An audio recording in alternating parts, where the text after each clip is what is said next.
The first rays of dawn crept over the distant hills, bathing the small, struggling community of São Esperança in muted light. The narrow streets, lined with crumbling houses and rusted gates, stirred to life as the smell of freshly brewed coffee wafted from kitchens. Julia Almeida sat on the edge of her childhood bed, her law degree hanging prominently on the peeling wall. It was a stark contrast to the reality around her, a symbol of her escape and her unwavering determination to fight for those who couldn't fight for themselves. Julia had grown up in São Esperança, the daughter of a miner who had died when she was just 10 years old. She knew all too well the weight of poverty, the sting of injustice, and the resilience required to endure both. Now, she was an attorney with a reputation for defending the powerless, but her greatest battle was yet to come. The knock on her door was urgent. Julia opened it to find Carlos, a wiry man with soot-streaked cheeks and desperation in his eyes. "Julia, there's been another accident," he said, voice trembling. "At the mine. Dozens are dead." Her stomach clenched. The mine was operated by Titan Corp, a multinational conglomerate that had long exploited the community. Safety violations were rampant, and complaints were met with bribes or threats. Julia had been working to build a case against them for years, but this tragedy pushed the matter into the realm of the unbearable. Hours later, Julia stood at the edge of the mining site. The stench of burning machinery and the cries of grieving families filled the air. Workers scrambled to pull bodies from the rubble, their faces etched with fear and anger. Julia's gaze fell on a child clutching his father's helmet, tears streaming down his cheeks. It was a scene she had witnessed too many times before. In her modest office, Julia combed through her files late into the night. Her assistant, Anna, sat across from her, typing furiously on an old laptop. "Titan Corp will deny responsibility as usual," Anna said. "They'll call it an unavoidable accident." "They can't keep getting away with this," Julia replied. "We need evidence. Something undeniable." Fate intervened days later when a whistleblower, an anonymous mine engineer, contacted Julia with a trove of documents. As she pored over them, her heart pounded. There it was, detailed reports showing that Titan Corp had been warned repeatedly about the instability of the mine.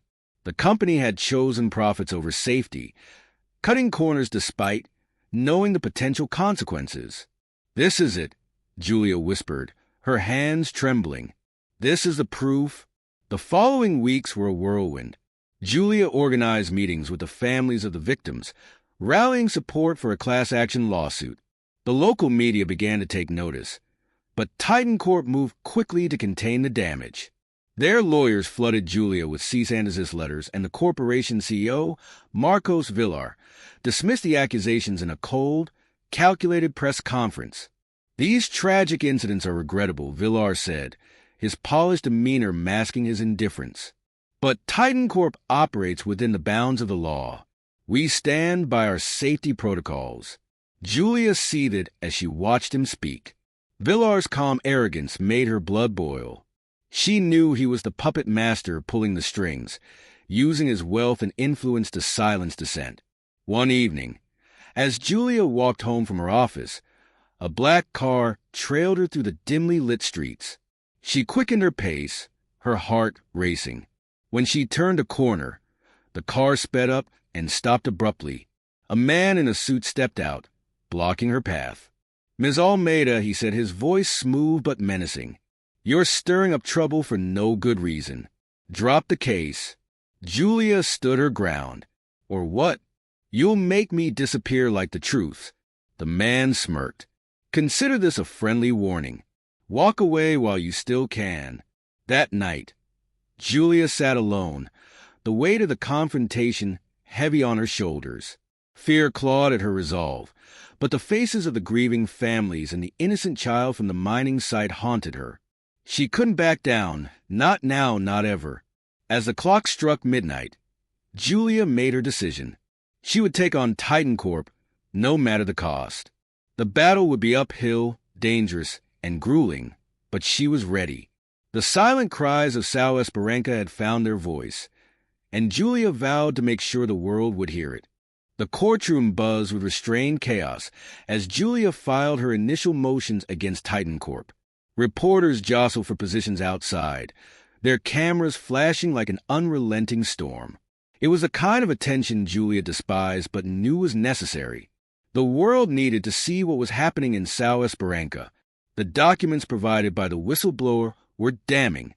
Internal emails showed that executives, including CEO Marcos Villar, had prioritized profit over the lives of workers.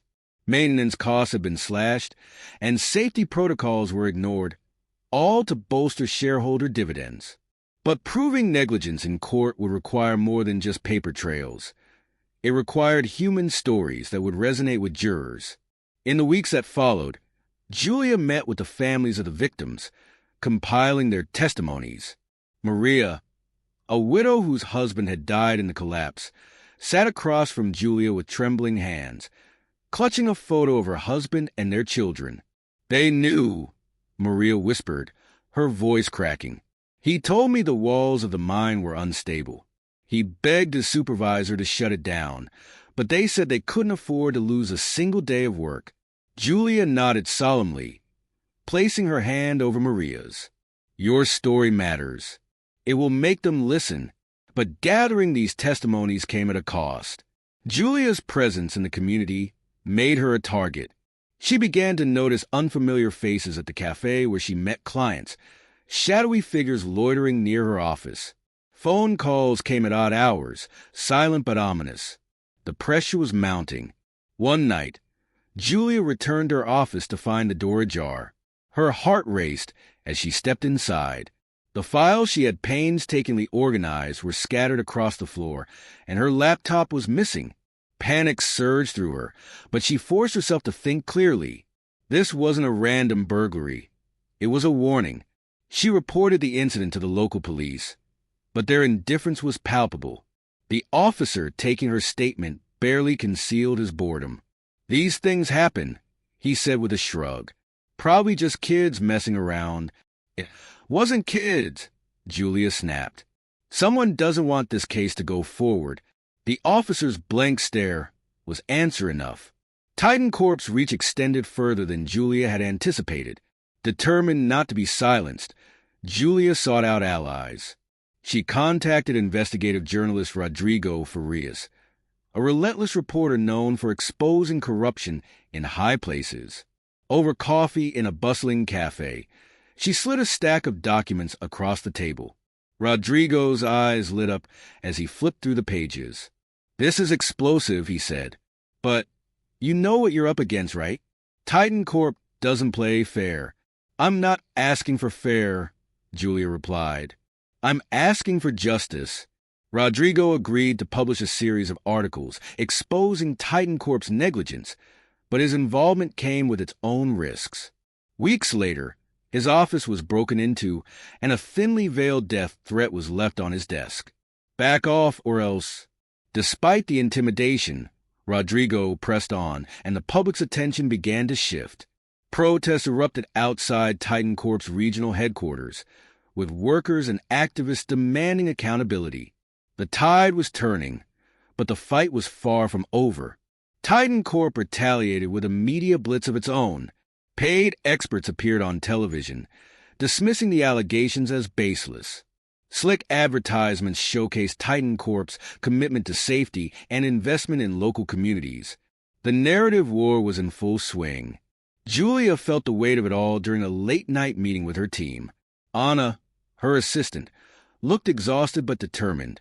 "They're trying to paint us as radicals, Julia. They're saying you're just trying to make a name for yourself." Julia leaned back in her chair, the flickering fluorescent light casting shadows across her face. "Let them talk. The truth is on our side. We just need to keep pushing." The tipping point came when Julia received a call from the whistleblower. "They're on to me," the voice on the other end said, barely audible over the static. "I can't stay much longer, but there's one more thing you need to see." The next night, in the back of a dimly lit bar, the whistleblower handed Julia a flash drive. "This is everything," they said. Emails, financial records, safety reports they tried to bury. Use it wisely. Julia nodded, clutching the drive like a lifeline. Thank you. I won't let this be for nothing. As she walked out into the cold night, a car engine revved nearby. She barely had time to react before it sped toward her, tires screeching. Julia dove out of the way, hitting the ground hard. The car disappeared into the darkness, leaving her shaken but unharmed. This wasn't just about silencing her anymore. They wanted to eliminate her. That night, as Julia nursed a bruised shoulder, she stared at the flash drive on her desk. The stakes had never been higher, but neither had her resolve. The people of São Esperança had been silenced for too long. It was time to speak for them, no matter the cost. With the evidence in her possession and the world beginning to take notice, Julia knew the fight was only beginning. The first strikes of resistance had been made, but the war for justice was far from won. The early morning sun cast long shadows across the streets of São Esperança, but Julia felt no warmth. The tension in the air was palpable. The flash drive, now securely encrypted and backed up, held the potential to dismantle Titan Corp's empire. Yet every step forward seemed to come with new challenges that threatened to overwhelm her. Julia sat at her desk, staring at the array of documents and evidence spread before her. It was damning, but she knew that facts alone wouldn't guarantee victory. Titan Corp's influence was vast, reaching deep into the pockets of politicians, law enforcement, and even the judicial system. She needed allies, and she needed them fast. Later that day, Julia held a meeting with the families of the victims at a small community center. The room was packed, the air heavy with grief and anger. She stood at the front, her voice steady but urgent. "We have the evidence," she began, holding up a stack of papers. Proof that Titan Corp ignored safety protocols and put profits over lives. But this fight won't be easy. They'll do everything in their power to discredit us, to intimidate us. We need to stand together. A murmur ran through the crowd. Some nodded in agreement, while others looked skeptical. An older man named João, whose son had died in the collapse, stood up. "They've been crushing us for years," he said, his voice trembling with emotion. "What makes you think we can win now?" Julia met his gaze. "Because this time we have the truth, and together we're stronger than they are. We have to be—" Her words resonated with some, but doubt lingered in the air. Julia knew she couldn't force people to believe, but she hoped they would find strength in her determination. As Julia left the meeting, she was approached by Lucas, a young miner who had survived the collapse. His hands were calloused, his face hardened by years of toil, but his eyes burned with quiet resolve. "I'll help," he said simply. "Whatever you need." Julia nodded, grateful for the support. "We'll need your testimony, Lucas. Your story could make all the difference." He hesitated, then said, "They'll come after me if I speak out." "They might," Julia admitted, "but we can protect you, and your courage could save others from suffering the same fate." Lucas nodded slowly. "I'll do it, for my friends who didn't make it out." Back at her office, Julia worked late into the night, organizing the new wave of testimonies and evidence. Anna sat across from her, eyes red from exhaustion. "You should get some rest," Anna said, her voice soft. Julia shook her head. "I can't. Not when there's so much at stake." Anna sighed but didn't argue. She knew better than to try. Suddenly, Julia's phone buzzed. It was Rodrigo, the journalist. His tone was sharp. "Julia, we have a problem. Titan Corp is spinning the narrative hard. They've released a statement accusing you of fabricating evidence. They're even digging into your past." Julia felt a chill run down her spine. "My past? They're claiming you're using this case for personal gain, that you're trying to exploit the tragedy for fame. And they've hired one of the best PR firms in the country to back their claims." Julia's grip tightened on the phone. "Let them dig. I have nothing to hide." Still, Rodrigo warned, "Be prepared. They're playing dirty." The next morning, Julia's worst fears were realized. News outlets were running stories questioning her credibility. One headline read, "Hero or Opportunist? The Truth About Julia Almeida." The article painted her as an ambitious lawyer willing to exploit a tragedy to further her career. Julia slammed the newspaper onto her desk, her face flushed with anger. "They're trying to discredit me because they know we're close to the truth." Anna placed a reassuring hand on her shoulder. "Then we need to fight back. Let's use the evidence we have to show the world what Titan Corp is really about." Julia and her team doubled down. They organized a press conference, inviting media outlets to hear directly from the families of the victims. The event was held in the shadow of the mining site, the devastation still visible, a stark reminder of Titan Corp's negligence. Maria, the widow Julia had spoken to earlier, took the podium. Her voice trembled, but her words were powerful. "My husband's life was worth more than Titan Corp's profits. They knew the risks, and they chose to ignore them. We deserve justice." The testimonies were raw and unfiltered, leaving the reporters visibly shaken. By the time Julia stepped up to speak, the narrative was beginning to shift. "This isn't about me," Julia said firmly. "This is about the people of Sao Esperanca, about workers who deserve to come home to their families at the end of the day. Titan Corp can try to discredit me all they want, but the truth doesn't change." But Titan Corp wasn't finished. That evening, Julia received an anonymous envelope containing photos of her younger brother, Daniel, walking home from school. A note was attached. "Stay out of this, or he'll pay the price." Julia's hands shook as she read the note. Fear clashed with fury.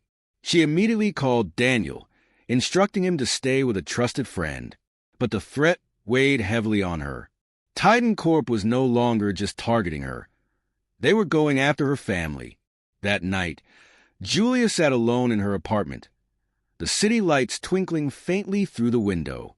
She thought of her father, a miner who had died under similar circumstances, and of the community that had raised her. Her fear was real, but so was her resolve. She whispered into the quiet room, as if speaking to the ghosts of Sao Esperanca's past. "They can try to break me, but I won't stop. Not until justice is done." The fight was becoming more personal with each passing day, and Julia knew that the worst was yet to come. The days following the threat against her brother blurred into a whirlwind of mounting tension. Julia doubled her security measures, enlisting trusted members of the community to watch over Daniel and her office.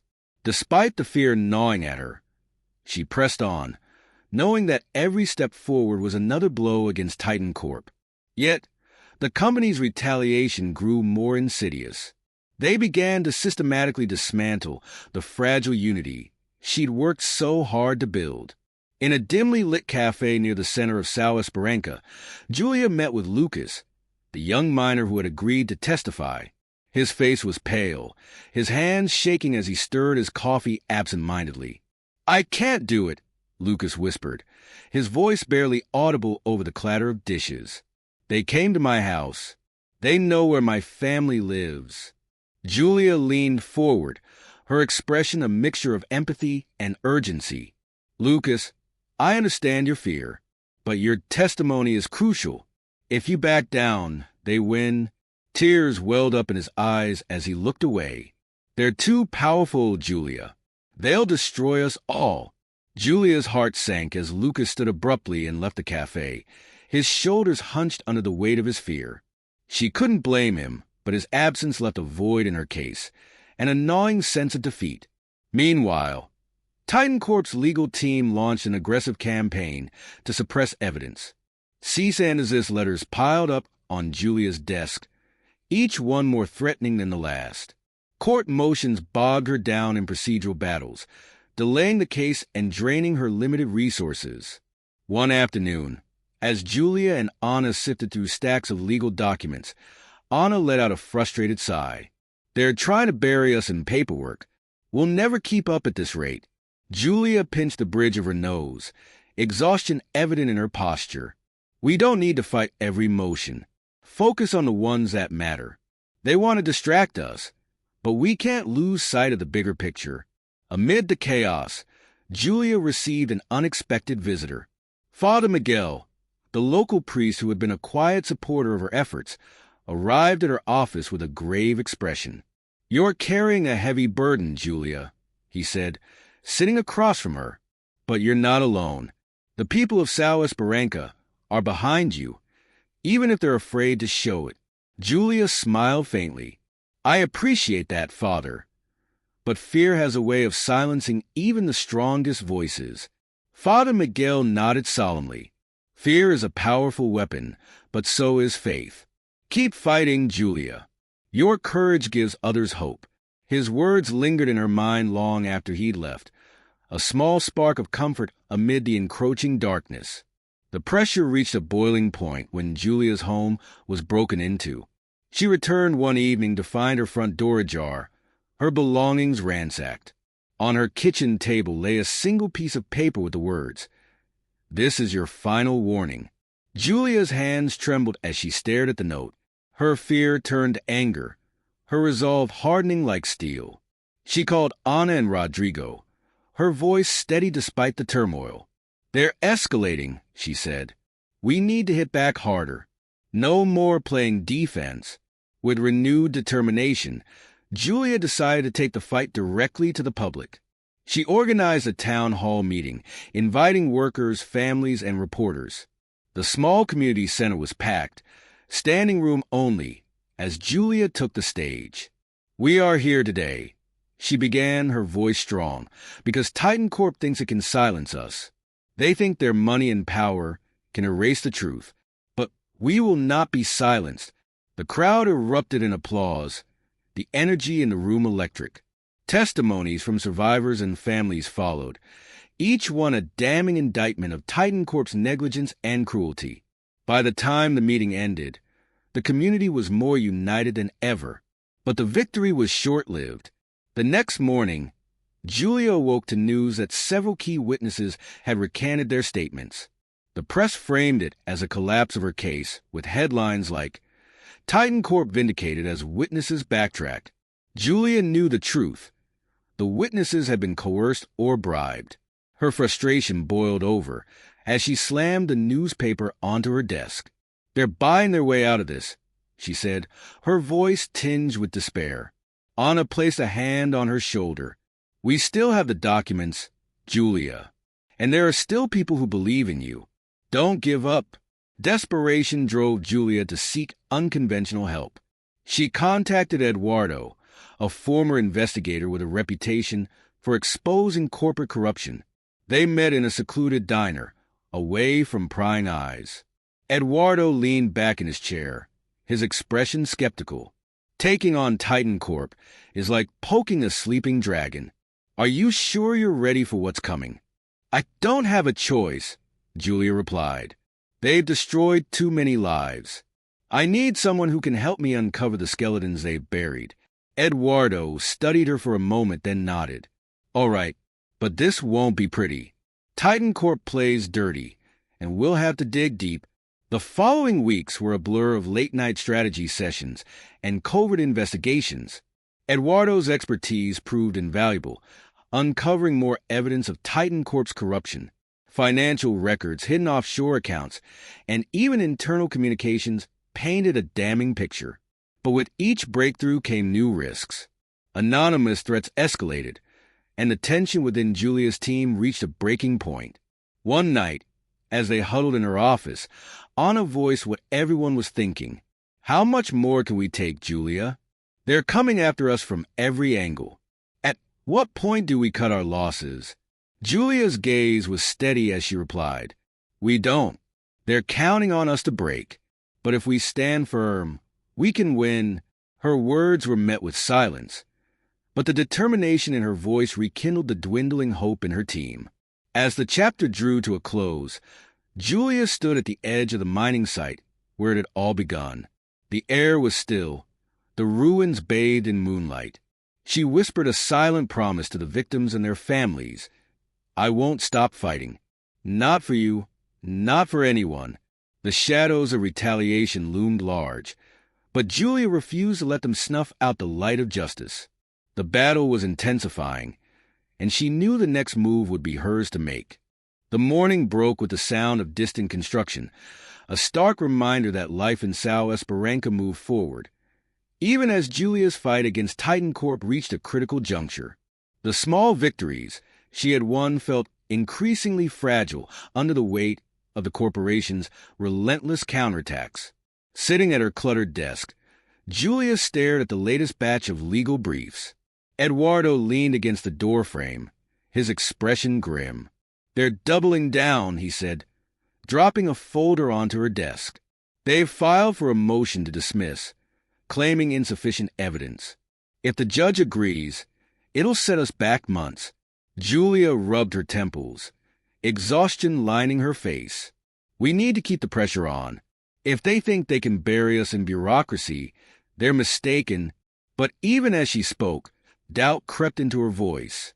Titan Corp's endless resources made every step feel like a battle uphill in the rain, with no end in sight.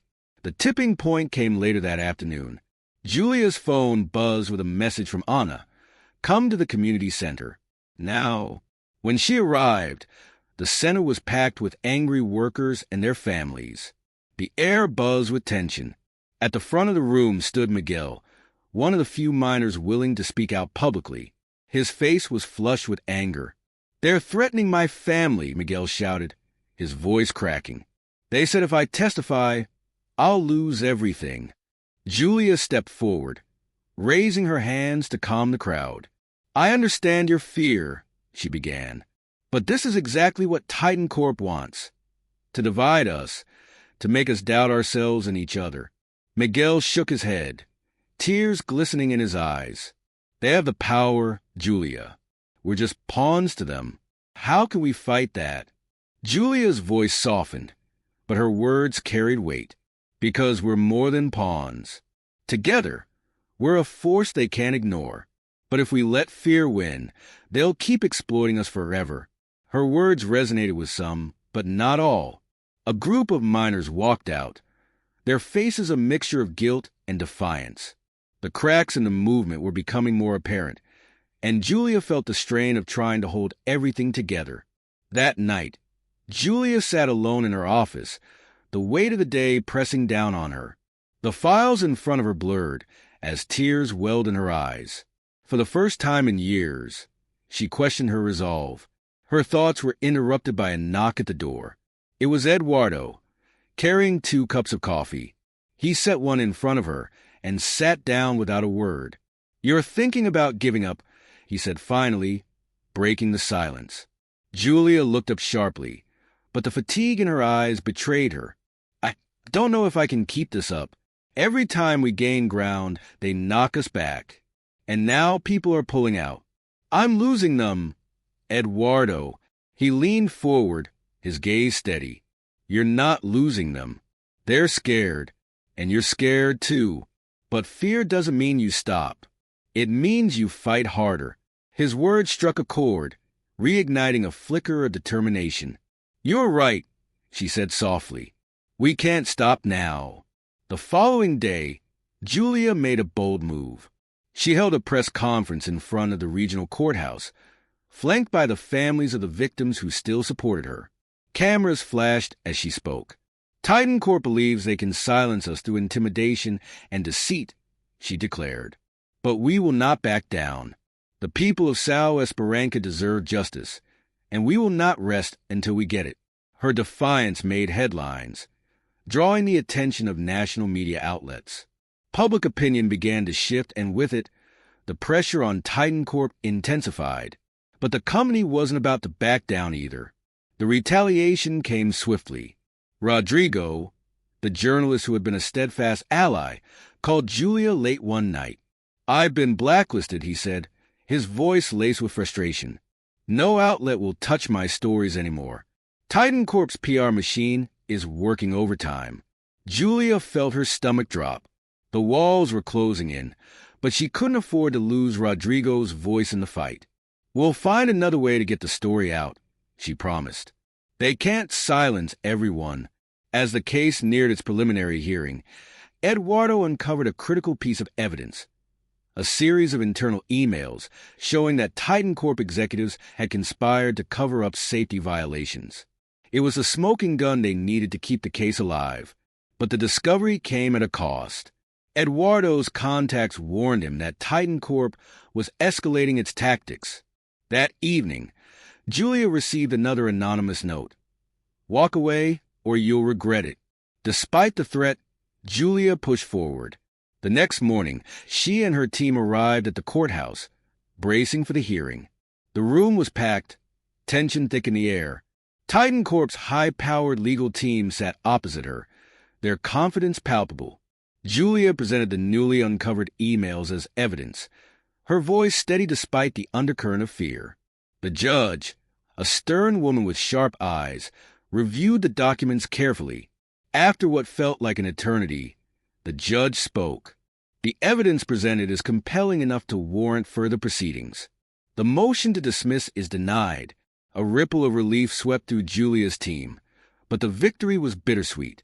Titan Corp's lead attorney approached her afterward, his tone icy. "You've won this round," he said, "but don't think for a second that you've won the war." That evening, Julia returned home, physically and emotionally drained. The battle ahead would only grow fiercer. But for the first time in weeks, she allowed herself a moment of hope. The people of Sao Esperanza had taken a step forward, and Julia vowed not to let that momentum slip away. The fight had reached its point of no return. There was no backing down now. Not for Julia, not for the families, and not for Sao Esperanza. The sun rose over Sao Esperanza, painting the jagged landscape of the mining town in hues of gold and crimson. For Julia, the dawn carried a weight of expectation. The case against Titan Corp was finally moving forward, but every step came with escalating danger. The courthouse became a battleground as the trial began. Spectators filled the gallery, their faces a mixture of hope and skepticism. Reporters jostled for space at the back, their pens poised to document every twist and turn. Julia stood at the plaintiff's table, her gaze locked on the opposing side. There sat Marcos Villar, the CEO of Titan Corp, his expression calm and unreadable. He radiated confidence, a man accustomed to winning at all costs. But Julia wasn't here to lose. The trial opened with testimony from survivors and families of the victims. Maria, the widow who had become a pillar of the movement, took the stand. Her voice quavered as she recounted the last conversation with her husband. "He said the walls of the mine were shaking," she said, clutching a worn photograph of her family. "He begged them to stop work for the day, but they didn't listen. And now he's gone." The courtroom was silent except for the soft rustle of tissues. Julia watched the jurors closely, noting the way their expressions softened. It was a small victory, but one that fueled her resolve. Titan Corp's legal team struck back with precision. They questioned the credibility of witnesses, brought in experts to dispute the evidence, and painted Julia as an opportunist seeking fame. Their cross-examinations were brutal, designed to discredit and intimidate. Ms. Almeida, the lead attorney, sneered during Julia's opening argument. "Would you say your personal background as the child of a miner makes you biased in this case?" Julia met his gaze evenly. "It gives me insight, not bias. I've seen firsthand the cost of negligence, and I'm here to ensure it doesn't continue." Her calm rebuttal drew murmurs of approval from the gallery, but she knew Titan Corp's tactics were working on some level. The defense was planting seeds of doubt wherever they could. As the trial progressed, the pressure intensified. Julia's team worked tirelessly to counter Titan Corp's onslaught. Anna compiled timelines and legal precedents late into the night, while Eduardo uncovered new leads that bolstered their case. One of the most explosive moments came when Eduardo located a former Titan Corp executive willing to testify. Known only as Mr. Santos, the whistleblower's identity was kept secret until the day he took the stand. His testimony revealed the extent of Titan Corp's corruption. "There were internal memos," Mr. Santos said, his voice steady despite the tension in the room. Marcos Villar knew the risks.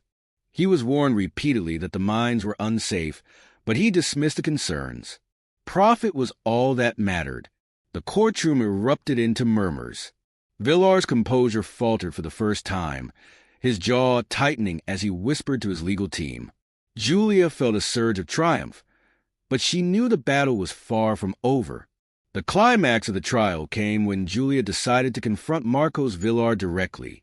Calling him to the stand was a risky move, but one she believed necessary to expose the truth. Villar sauntered to the witness stand with practiced ease, his tailored suit and confident demeanor exuding power. Julia approached him, her voice calm but firm. "Mr. Villar," she began, "can you explain why Titan Corp ignored multiple safety warnings about the São Esperança mine?" Villar leaned back in his chair, his expression one of feigned innocence. "We didn't ignore warnings. We addressed concerns as they arose. Mining is inherently dangerous." Julia held up a copy of an internal email. This document, dated 6 months before the collapse, explicitly states that cost-cutting measures were prioritized over safety upgrades. "Did you sign off on this policy?" Villar hesitated for a fraction of a second, just long enough for the jurors to notice. "I don't recall the specifics of that email." Julia pressed on. "Do you deny that Titan Corp put profits above the lives of its workers?" Villar's carefully constructed facade cracked. "Our decisions were made in the best interest of the company." Julia's voice rose, her passion evident. "At the cost of dozens of lives? At the cost of communities like São Esperança?" The gallery erupted, and the judge banged her gavel for order. Villar's lawyers protested, but Julia had made her point. The mask had slipped, if only briefly, and the jurors had seen it. Outside the courthouse, the atmosphere was electric. Crowds of supporters gathered, chanting for justice. Julia addressed them briefly, her words carrying the weight of the day's revelations. "This isn't just about one trial," she said. "It's about holding those in power accountable. It's about standing up for what's right, no matter how hard the fight." That evening, as Julia prepared for the next day, she reflected on how far they'd come. The trial had taken a toll on her physically and emotionally, but it had also strengthened her resolve. For the first time, she allowed herself to believe that victory was within reach. But she also knew that Titan Corp wasn't done fighting. The final verdict was still days away, and the corporation would use every weapon at its disposal to sway the outcome. Julia steeled herself for what was to come. The battle for justice was nearing its end, and she was determined to see it through, no matter the cost. The courtroom was packed, the air thick with anticipation. Reporters, community members, and even a few government officials filled every available seat. For weeks, the trial had gripped the nation, evolving from a local tragedy into a symbol of resistance against unchecked corporate power. Julia sat at the plaintiff's table, her shoulders squared and her eyes fixed on the jury box. The 12 jurors avoided her gaze as they filed in, their expressions unreadable. Her heart pounded in her chest as the judge called the court to order. The foreperson stood, a folded piece of paper trembling in their hand. "In the case of Almeida versus Titan Corp., we, the jury, find the defendant." Time seemed to slow as the word hung in the air. "Liable." Gasps rippled through the courtroom, followed by a smattering of cheers. The judge quickly banged her gavel for silence. Julia exhaled deeply, a wave of relief washing over her. They had done it. The judge continued, outlining the penalties. Titan Corp was ordered to pay substantial damages to the families of the victims and to implement sweeping changes in its operations, overseen by an independent monitor. The verdict was a landmark victory, not just for São Esperança, but for communities everywhere that had suffered under corporate negligence. Outside the courthouse, a jubilant crowd awaited. As Julia emerged, she was met with applause and cheers. Cameras flashed, and reporters shouted questions, but she ignored them, instead turning to the families of the victims. "This victory is yours," she said, her voice carrying over the crowd.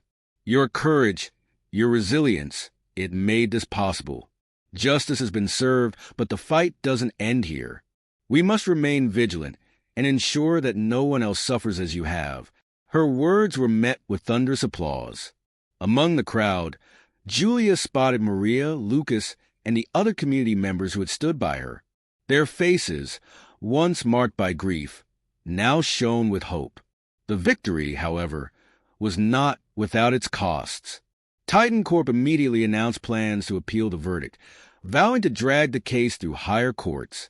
The legal battle was far from over, but Julia felt prepared. The trial had galvanized support from activists, journalists, and lawyers across the country, creating a network of allies ready to fight alongside her. In the weeks that followed, Julia's office became a hub of activity. Donations poured in to support the ongoing legal fight, and offers of help arrived from unexpected places. Even Father Miguel lent a hand, organizing volunteers to assist with community outreach. Eduardo, ever the realist, cautioned her against celebrating too soon. They'll regroup, Julia. Companies like Titan Corp never go down quietly. I know, she replied, but we've shown them that we're not afraid. That's the first step. As the dust settled, Julia returned to São Esperança to witness the changes her victory had sparked. The mine, now shuttered, stood as a somber reminder of the lives lost, but it also symbolized a turning point. Plans were underway to repurpose the site, creating jobs in safer, more sustainable industries. The community, once fractured by fear and grief, began to heal. Families gathered in the square for celebrations, and murals honoring the victims adorned the walls of the town. For the first time in years, there was a sense of hope. Months later, Julia stood on a makeshift stage in the heart of São Esperança, addressing a crowd that had gathered for a memorial service. The air was thick with emotion as she spoke. We remember those we lost, not as victims, but as heroes.